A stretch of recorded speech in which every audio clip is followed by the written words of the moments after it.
Assalamualaikum warahmatullahi wabarakatuh. Perkenalkan, nama saya Rizky Dewi Nikalele. Saya merupakan kelompok 3 dari gelombang 1 angkatan kedua. Di materi sinkronus tanggal 19 Mei ini, diawali dengan pertanyaan apa yang diharapkan dengan adanya pembelajaran materi di agenda 3. Saya berharap setelah mempelajari dan mengetahui materi di MOOC, saya dapat menganalisis, memecahkan konsep, dan mencari hubungan terkait dengan penerapan manajemen ASN serta smart ASN dan implementasinya untuk menjalankan tugas, peran, serta kewajiban dan tanggung jawab saya sebagai seorang penyuluh peningkatan kualitas hidup perempuan dan anak dan untuk rancangan aktualisasi saya ke depannya. Tutor juga memberikan arahan untuk berpikir kritis. Tutor memberikan penerapan 3K dalam sistem merit, yaitu kualifikasi, kompetensi, serta kinerja. Satu kalimat yang berperan besar hari ini dari tutor adalah, jangan puas dengan pendidikan Anda saat ini. Ditingkatkanlah kualifikasi melalui pendidikan, lanjut S2 atau lanjut S3 sekalipun. Hikmah penerapan sistem merit dalam manajemen ASN, kesempatan untuk mencapai puncak karir semakin terbuka, kompetisi menjadi semakin sehat atau fair, kompensasi semakin baik, pengelolaan semakin akuntabel. Oleh karenanya, berkinerjalah sebaik mungkin, buatlah perencanaan karir sejak dini, lengkapi diri dengan beragam kompetensi, dan berusaha dengan keras untuk memenuhi beragam kualifikasi. ASN yang smart adalah ASN yang memiliki kemampuan untuk mengikuti dan beradaptasi dengan perubahan transformasi digital yang berlangsung dengan sangat cepat dengan kompetensi literasi digital yang mumpuni sehingga dapat mendukung pelaksanaan tugas dan fungsi pada jabatannya. Baik, itu kesimpulan dari materi sinkronus dan video selanjutnya akan saya jabarkan untuk materi mengenai manajemen ASN.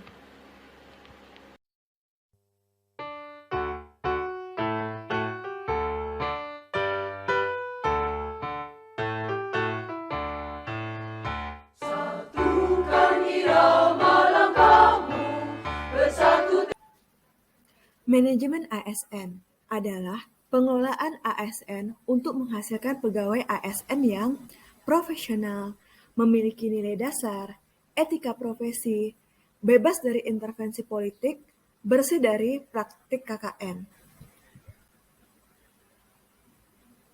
Peran ASN. Peran ASN terbagi menjadi fungsi ASN serta tugas ASN. Fungsi sebagai pelaksana kebijakan publik. Tugasnya melaksanakan kebijakan yang dibuat oleh pejabat pembina kepegawaian sesuai dengan ketentuan peraturan perundang-undangan. Fungsi ASN sebagai pelayan publik. Tugasnya memberikan pelayanan publik yang profesional dan berkualitas. Fungsi ASN yang ketiga adalah perekat dan pemersatu bangsa, mempererat persatuan dan kesatuan negara Republik Indonesia. Hak PNS ada berdasarkan pasal 21 Undang-Undang Nomor 5 Tahun 2014, gaji, tunjangan, perlindungan, pengembangan kompetensi, jaminan pensiun dan hari tua, serta cuti. Hak P3K berdasarkan pasal 22 Undang-Undang Nomor 5 Tahun 2014, gaji, tunjangan, perlindungan, pengembangan kompetensi, cuti.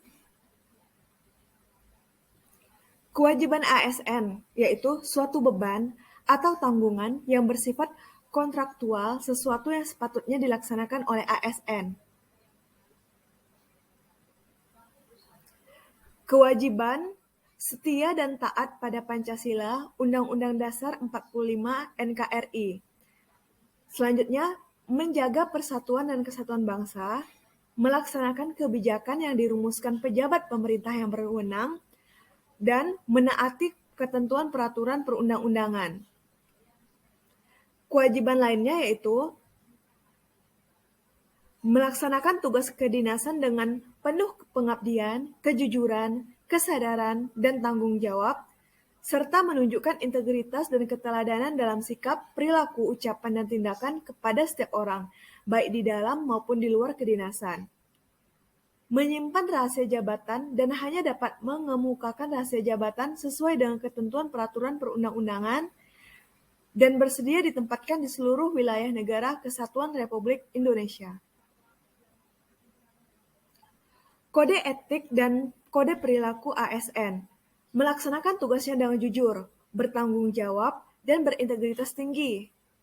Melaksanakan tugasnya dengan cermat dan disiplin, melayani dengan sikap hormat, sopan, dan tanpa tekanan, melaksanakan tugasnya sesuai dengan perintah atasan atau sejauh tidak bertentangan dengan ketentuan peraturan perundang-undangan dan etika pemerintahan. Selanjutnya, tidak menyalahgunakan informasi internegara, tugas, status, kekuasaan, dan jabatannya untuk mendapat atau mencari keuntungan atau manfaat bagi diri sendiri atau untuk orang lain. Memberikan informasi secara benar dan tidak menyesatkan kepada pihak lain yang memerlukan informasi terkait kepentingan kedinasan. Memberikan informasi secara benar dan tidak menyesatkan kepada pihak lain yang memerlukan informasi terkait kepentingan kedinasan, melayani dengan sikap hormat, sopan, dan tanpa tekanan, menjaga agar tidak terjadi konflik kepentingan dalam melaksanakan tugasnya.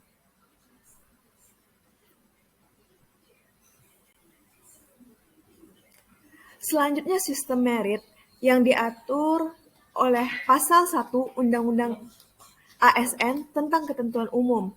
Sistem merit adalah kebijakan dan manajemen ASN yang berdasarkan pada kualifikasi, kompetensi, dan kinerja secara adil dan wajar dengan tanpa membedakan latar belakang politik, ras, warna kulit, agama, asal-usul, jenis kelamin, status pernikahan, umur, atau kondisi kecacatan.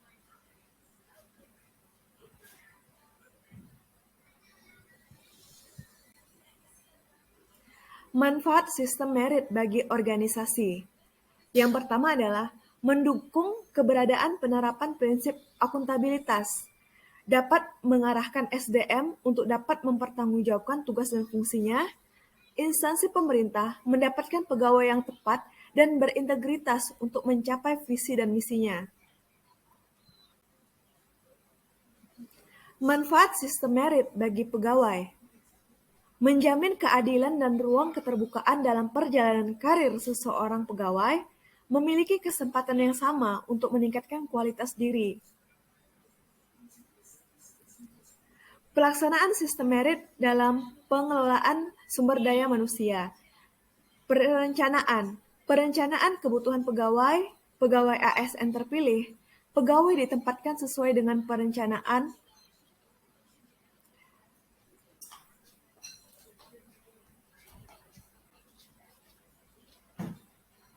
Jaminan sistem merit dalam monitoring penilaian pengembangan, pangkat dan jabatan, pengembangan karir, mutasi pegawai, penilaian kinerja.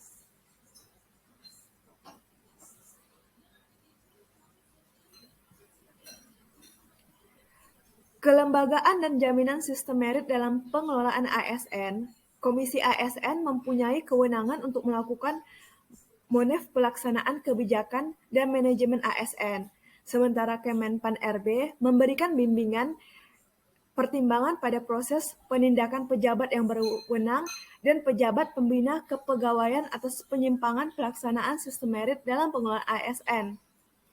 Manajemen PNS. 1. Penyusunan dan penetapan kebutuhan. 2. Pengadaan. 3. Pangkat dan jabatan. 4. Pengembangan karir atau pola karir. 5. Promosi. 6. Mutasi. 7. Penilaian kinerja. 8. Penggajian dan tunjangan. 9. Penghargaan. 10. Jaminan pensiun dan jaminan hari tua. 11. Disiplin. 12. Perlindungan.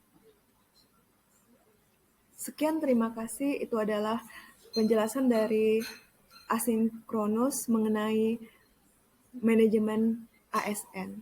Assalamualaikum warahmatullahi wabarakatuh.